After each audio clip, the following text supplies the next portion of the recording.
10, back again with the Glowboro Kings, this week up against Coach Sagie and the persuasive, perfunctory, and perfect Peoria Persians.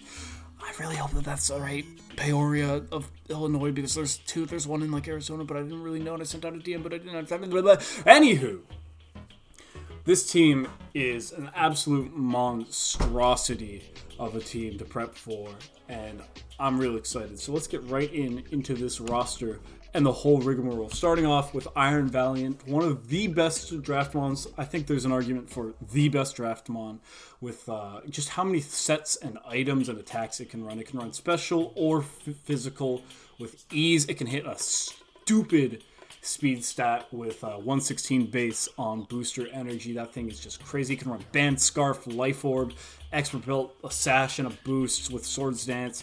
It can run every single kind of color of move under the sun. This thing is one of the undisputable goats of draft, and it is tough to draft for because it is just that good. It is that guy. Following up with another mon that is just that good, another high pointer. This is Sneasler right here. Unburden and Poison Touch makes this thing a massive capital T threat. It can hit you with Dire Claw, and you won't know which way you're looking, with whether it's up or down or left or right, for a whole entire week until next Thursday.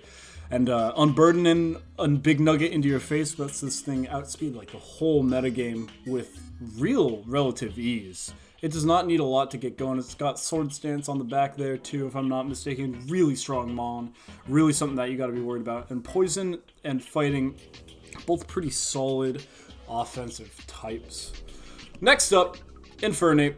I love this mon. I'm really happy to see it drafted. A solid special attacker. It kind of continues the theme we've seen so far with Sagie's team, where everybody is standing on two legs and wants to shoot you in the damn head. Now, Infernape is a good special attacker. I want to say it's a 105 speed tier. I'll put a big incorrect button here if I'm wrong. 105 in both... Wait, is it 105 in both attacks or in both attacks and speed? Or speed? It's a monkey. It go fast, kind of, maybe? And it shoot you either way. It's got some good moves. It's got Iron Fist with Mach Punch, if I'm not mistaken. It's a really cool mon. Espathra, one of those things where if you just leave it alone for one or two turns, this thing has suddenly run away with the game, because it's got speed boost and it's going to be going mucho rapito, as they say down south.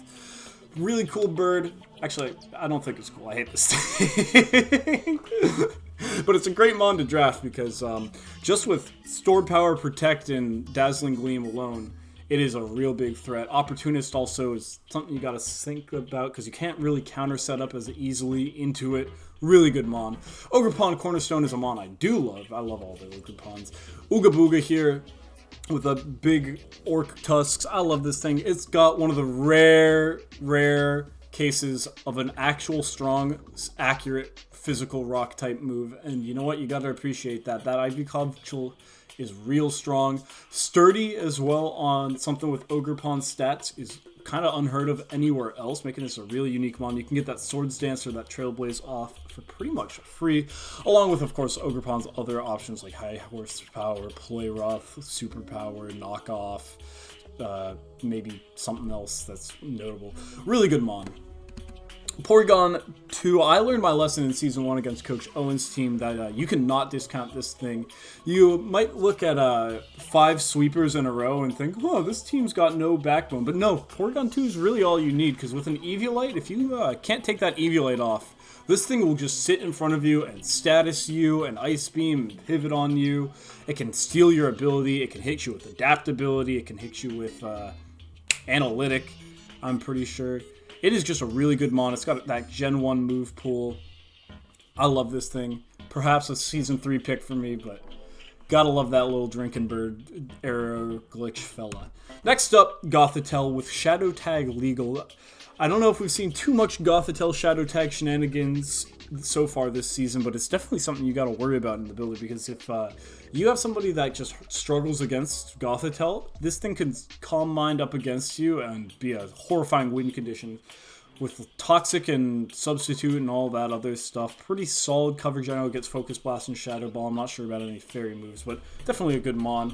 Medicham, one of my goats. That pure power with Bullet Punch, Terra. I think it's Terra Steel. It's a Terra Captain, that's for sure. It gets Trailblaze now. Gets the Vacuum Wave, though it's never going to run special. Gets like High Jump Kick is the classic. It also gets Axe Kick. It's a cool mon. It gets like all the punches, though no Iron Fist. I really like this guy. He's a little goober with cool comfy pants on, doing his little jig. Real personal favorite of mine. Hisuian Typhlosion in here, hitting you with that Infernal Parade. I honestly don't know what else this mon does. It's got Eruption, I'm pretty sure, so you can just scarf it, and then it is an Eruption button, and you gotta take that seriously. Chinchino here. I almost forgot that this thing got Tidy Up. On top of Skill Link and some solid moves to use with it, it's got Triple Axle now in Gen 9. Real nice mon. Real small little chinchilla fella. I would love to pet that thing. Gotta love Chinchino. And finally, this is an 11 Pokemon team. Terra Captain Leafeon, who can use Chlorophyll to eat my son up like we saw in Week 8 with Coach Moose and his Victory Bell. So something I gotta watch out for there. Because it'd be no good for this Leafeon to be running amok with like a Swords Dance and Leaf Blade crits, and could be real bad. But that wraps up the Peoria Persians roster. A bunch of horrifying threats here, and the Porygon 2 to glue it all together. Some hazard removal in Chinchino. Really strong team. Hyper offense to the very bone, to the very core, to the very T. And let's get into how I tried to deal with it. Moving right on, we're starting with Leavanny here. We brought the webs here because it's got a lot of speed. Just anything to help with Iron Valiant, that boost off of Mrs. Bird with the Vogue haircut, with Sneasler. You just need the speed control as bad as you can get it. And Leavanny's Sticky Web, especially with only Chinchino having hazard removal on this team, it's kind of a necessary bring in my mind. Focus Sash to make sure it gets that. Sunny Day and Chlorophyll as an alternative way. You could Sunny Day and then get the Sticky Web up if you're not worried about Prio. Knockoff as well. Oh, before I forget, I drew this cool fan art of Iron Valiant dying in a glue trap. Just to really visualize what I wanted to see in this match. But anywho, Sunny Day is here to enable the other mons, including himself. You can see, look, it's another Leavanny helping out Leavanny, so that Leavanny can help out Leavanny. Also boosts that Ivy Cudgel for Ogerpon Hearthflame, and gets that Protosynthesis on Mr. Raging Bolt if Booster Energy is not up. And honestly, me first, I don't know what I was doing. I forget, maybe it was to try and steal like a fairy type move off of Iron Valiant and hit it super effectively if we're thinking like a Spirit Break or a Moonblast is coming in. I honestly don't know, but it's kind of a cool tech, and under Chlorophyll, like, Leavanny's probably going first. Fuck it. It's cool. Don't at me, it's cool.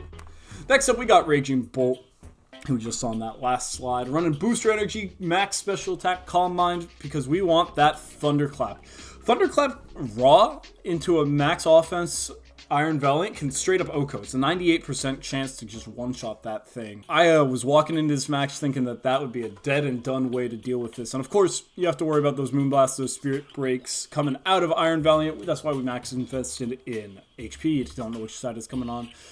But provided we can get that Thunderclap off, that Iron Valiant is a thing of the past, and with +1 or 0, all those other 3 amongst other mons on the team can all fold to a Thunderclap, and then Dragon Pulse and Thunder are there just for the other guys who might be able to survive off a Thunderclap and we want gone.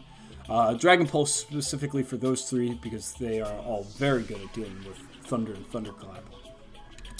Next up, Jaundice Dog, and you know what? I ain't gonna lie to you. I lost the set. I don't know where this Lucario set is. It has just eluded me. It is gone to the ether, reduced to ashes. I literally couldn't find this team. I found a Pokepaste with the other 5 mons and no Lucario. So whether it was a choice scarf or a light form or what have you, definitely wasn't a choice scarf. I was running agility this week. That's all we know from the replay. I went into the dust, into the ruins, and I tried to assemble a pot out of pottery shards, and all I got was this agility to show for it. So I don't know. So Lucario is just going to remain a mystery this week. Sorry. Yeah, I lost the set.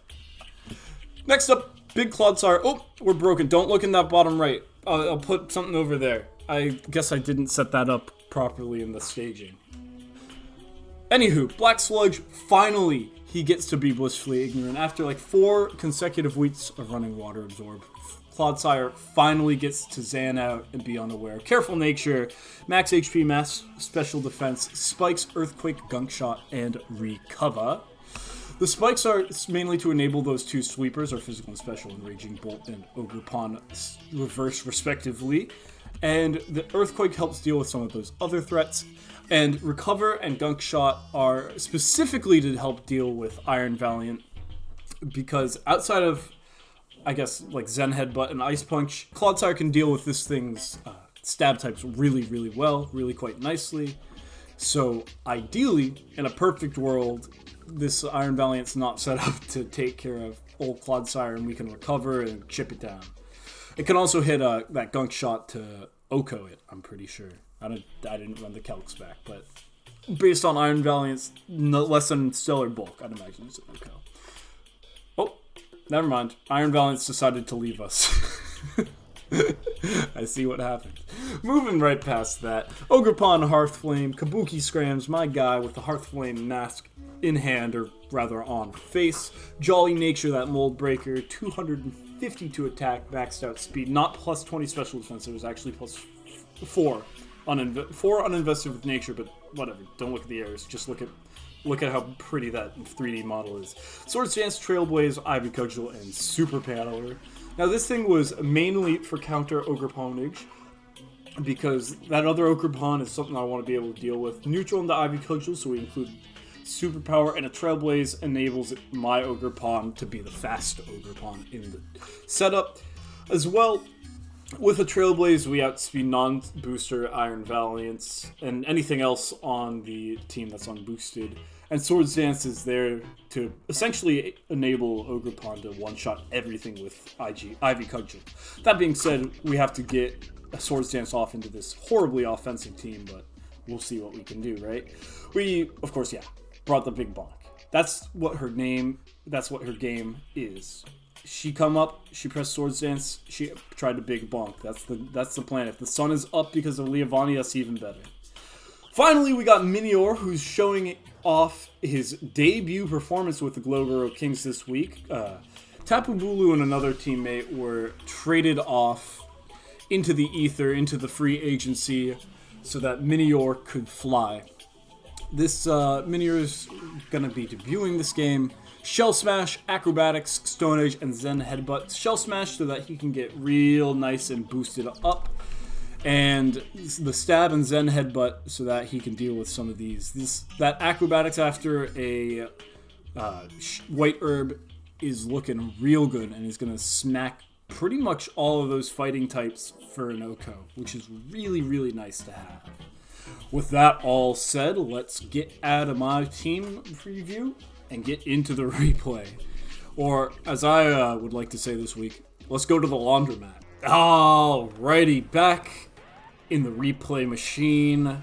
Let's get into it. No hesitation. We're seeing what we don't want to see, but it's hyper offense on that other side, so you're always going to see what you don't want to see. Iron Valiant, Sneasler, Infernape, Porygon 2, it's all bad news bears. But you know what? I don't know if I have ever looked at the enemy team and thought, yay! That mon. It's always an enemy. It's always somebody to worry about. It's always shenanigans to get pulled. So maybe I need to come up with some new bars.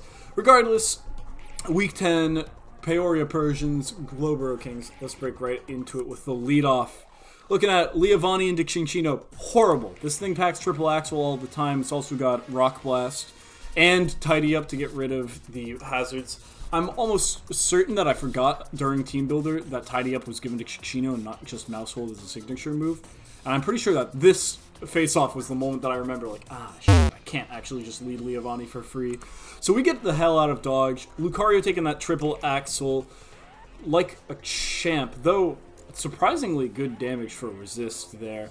Swap out because you don't want to take that high jump kick, that close combat, that whatever, and we get agility off, and that's the only pottery fragment that paints a picture of Lucario. Other than that, we don't know what Lucario does.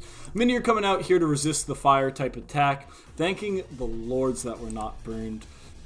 Now, realistically, we have another free hit here, and a perfectly good opportunity to set up a Shell Smash, especially if this Typhlosion is choiced in some way, a Scarf for Specs. So this is a really free turn to press that Shell Smash and hope that we can just break through this entire team off the bat. That was kind of the hope and dream here, that Minior could just press Shell Smash once or twice and then delete everybody.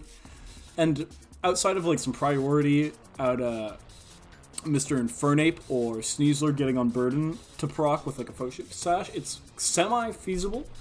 So let's see it. The Shadow Ball could have come out there and done a solid chunk, but we didn't. Assuming a choice item there now because of the swap. It probably didn't want to do another Flamethrower and bring me perfectly into shields downrange for that attack boost. We Shell Smash and get that White Herb up, and even with a crit, it's only 34% into Porygon 2, and that's one of the better hits I had, I guess. It also has that flinch chance, 20%. Ice Beam hitting ballistically. Shields down popping, giving me an attack boost, a pretty significant one.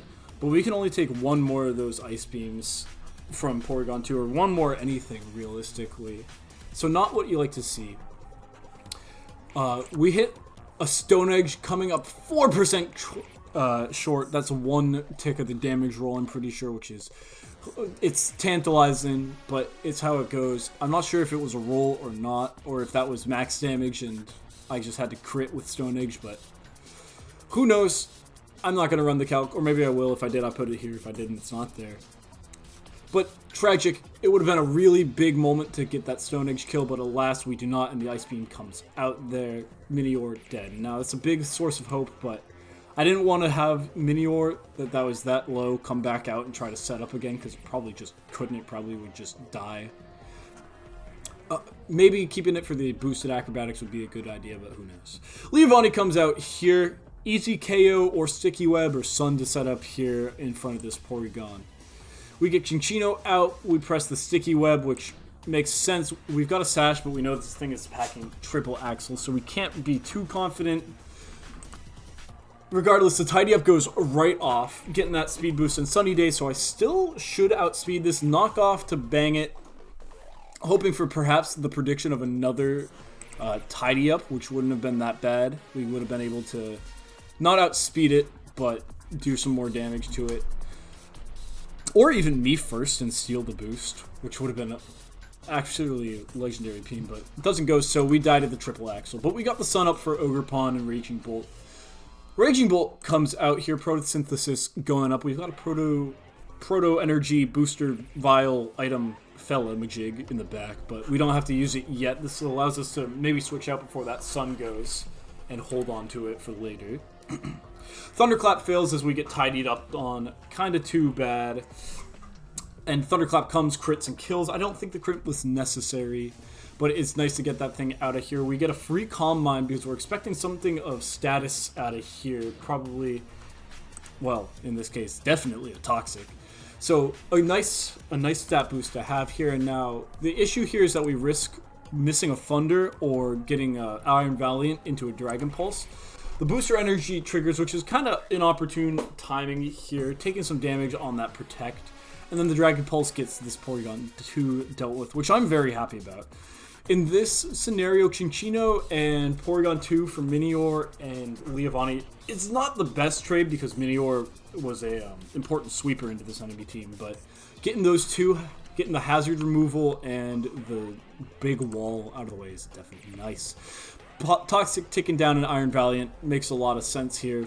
So we hard swap in the Clodsire, hoping that we can resist it, and we see a Swords Dance. Now that's not exactly good because this is especially defensive Clodsire. But what can you do? We set up a Spike here into another Swords Dance. We're unaware finally, not water absorbed this time around, taking an Ice Punch. You see it down there. This is expressly what I did not want this Iron Valiant to be carrying. I think I said this in the team breakdown. I absolutely did not want Ice Punch physical sets on this. If it was like an Ice Beam, if Iron Valiant even gets it, that would have been fine because we have the resist. But it times 3. Well, I guess it's actually times 1 because I don't know where. Ice Punch is horrible. Clodsire takes it not really like a champ and does some solid damage here to Iron Val. Lucario comes out here, hoping for another Ice Punch to resist it, and Psycho Cut, another move, comes out. And this is just horrible news bears here, because Lucario faints. No more Jaundiced Dog. He's actually not even jaundiced, which is probably why he was dead here. Thunderclap fails, another Swords Dance. Now this is where we, and by we I mean Raging Bolt, this is where Raging Bolt enters the washing machine, guys. Raging Bolt is going to go through the worst spin cycle while staring down this Iron Valiant that I think the league has ever seen. This is one of the worst strings of decisions that I have made, and if not anybody else has made. And it's both poor decision making on my part, bad luck on the predictions, and good play out of Sagie. So it's a whole bundle of things. I'm not here to bemoan and say, oh, it didn't go my way. You know what? It happened. It happened. I guess I'm spoiling the end, but you can go look at the sheet. This is a losing game here. Toxic Poison chipping down. This is a horrible spot to be with, but Thunderclap is my way out in my mind. We get Toxic stalled. We Thunderclap again. We get Swords Danced on again. It's fucking horrible news bears. And now I'm thinking here, what the hell do I do? Am I going to press Thunder and get Ice Punched on? Are they going to get Swords Dance again? I decide to swap out for Clodsire here so that we can reset Raging Bolt's Toxic timer and not die either way. It's not necessarily the cleanest play here. Another Swords Dance goes out. It's unfortunate we get Ice Punched and Clodsire's down. But now Ogerpon comes out, and I honestly don't think that this is the play. I think the best way to do this is just to keep Raging Bolt out and hope that they try to Swords Dance again and press Thunder and just hope it hits. But we went with the Ogerpon. We're down here anyway, so I don't know what the actual line here was. I don't know what the play in my mind was. We're not running Quick Attack, unfortunately. Moldbreaker hitting the field, and we just get Ice Punched through the wazoo. It was like she was never there. Nogerpon, as you may say. Raging Bolt coming out here.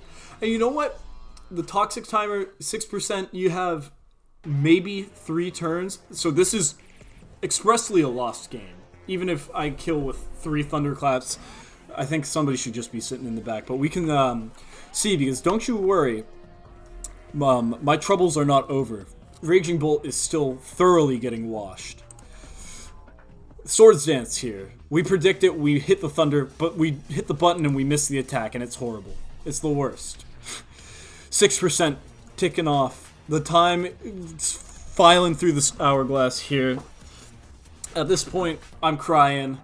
We see the lol, the damn, the no in the chat, all kinds of emotions here, and they're all doom. It's all doom from here out. A Thunderclap into another Swords Dance. This Iron Valiant, guys, is just dancing. It is hitting a goddamn roundhouse, rugababoo, rigmarole. What's the word I'm looking for? It's having a hullabalooza. It's just dancing. It's a little hard off. It's having no cares. It didn't even show up here to fight. It just wants to dance. It's got his dancing shoes on today. And Raging Bolt is sitting here just slowly rotting from disease. Poor guy. Another Swords Dance, and we hit the Thunder and miss, and that's how the game ends. It's quite possibly the worst to ever do it. It's just salt in the wound, but Coach Sagie, GG. I really respect the commitment to the Swords Dance in front of Mr. Raging Bolt. This was, if not a good game, a hilarious game for me. And you know what? As long as I entertain the peeps here, it's a good game. Signing off from Week 10. Again, Coach Sagie, the Peoria Persians. Man, this YouTube thing would be a lot easier if I could actually speak out a coherent sentence. Lord. Week 10. Peoria Persians. We're just gonna end it here. Bye, folks. Bye. I'm fading into darkness now. Bye.